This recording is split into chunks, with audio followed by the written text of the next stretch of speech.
Hey, what's going on, everybody? Hope we're doing great today. We're just doing a live reaction to this trade. I mean, I woke up, never in my mind would I ever thought of a trade.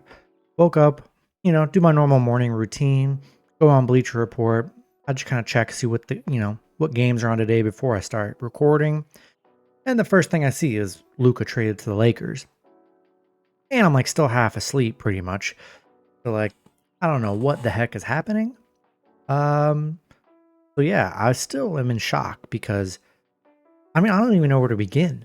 I mean, the pros and cons. I mean, first of all, everyone should be in agreement. Luka's one of the best players in the league. It's not even a question. He's a superstar player in his he's not even like in his prime yet. He's so young. He's not even like what, 24, 25. He really hasn't hit his prime. He's like one of the best scorers ever. And I know he's been out the last month. And don't even get me started. He didn't even make the All-Star team this year. That to me is crazy because he was averaging like 28 points a game for like the 3 months he was playing before his injury.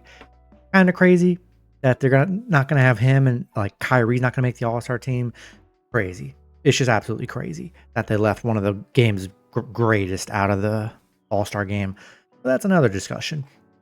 This trade, crazy because it came out of nowhere. And getting AD, I'm not an Anthony Davis fan. He's good, but I just don't love him. He gets hurt a lot.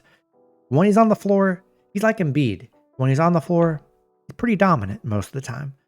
But man, when the injuries happen, and they do happen, it's brutal. But for a superstar player, we've seen in the last few years, I mean, well, first of all, the trade.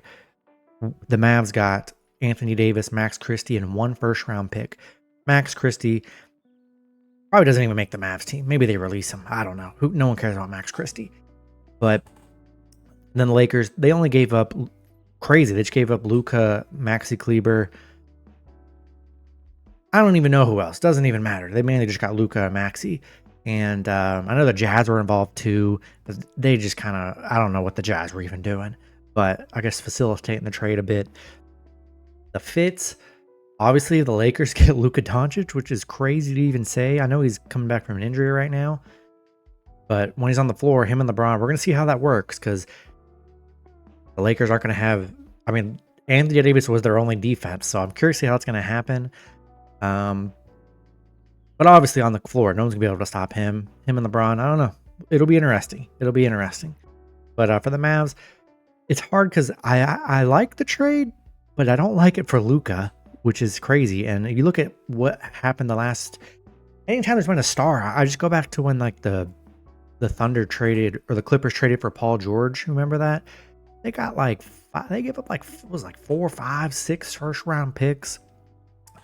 SGA, who ended up being probably a better player than Paul George. And all the Mavericks got was 1 first round for 2029, which is still so far away. 4 years from now, we're not going to remember that a first round pick in 4 years. I mean, come on. Those picks don't really mean anything. We need to win now. But so I will say, trade wise, Mavs, that might be the worst trade ever. Just in return value, giving up a superstar player, you're getting a good player in Anthony Davis and a future first rounder. That's really it. I felt like, personally, if I were going to trade Luka to the Lakers, I would be wanting AD, at least Austin Reeves too. Like maybe like Jared Vanderbilt or something. Something in that caliber. Literally something, any kind of package like that. I would still be upset, but I'd be like, okay, getting a young shooter in Austin Reeves and AD, but no, we're getting a 31-year-old AD who's still in his prime, having a great year. Fit-wise for the Mavs, I love the fit. I actually like the fit, because the Mavs, they've been struggling without Luka, obviously, but you look at the fit now, you got Gafford. Gafford's been playing at an all-star level this year. I mean, he's been dominant, doing what he's supposed to do. Probably the best shot blocker in the league.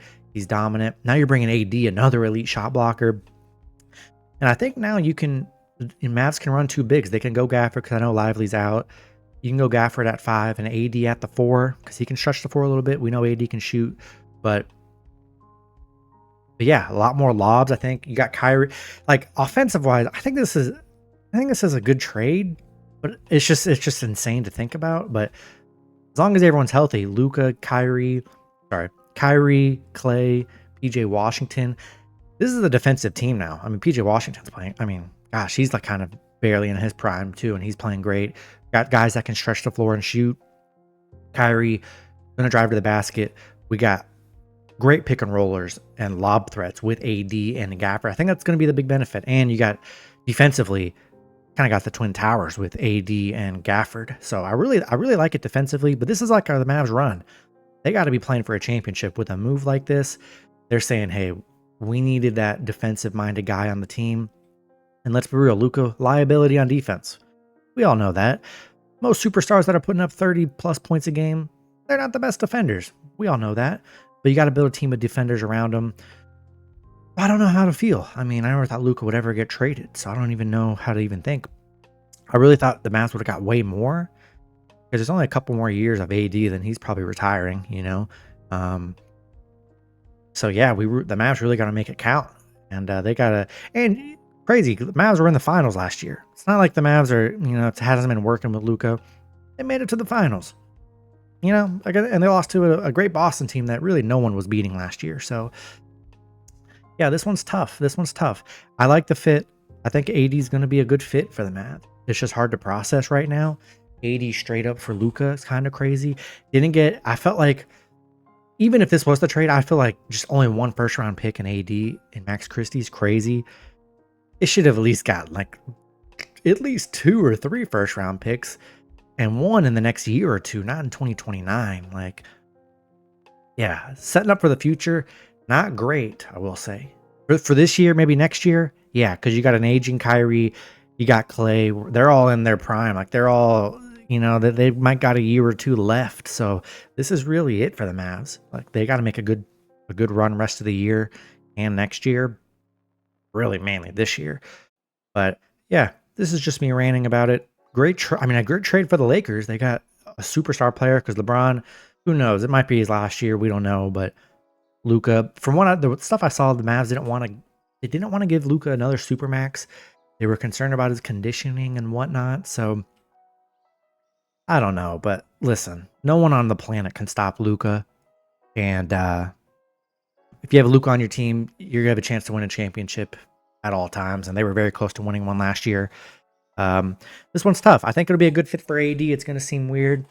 But AD and Gafford and Kyrie, I think that combo plays well. You got 2 wing defenders that are really good in Clay and PJ Washington.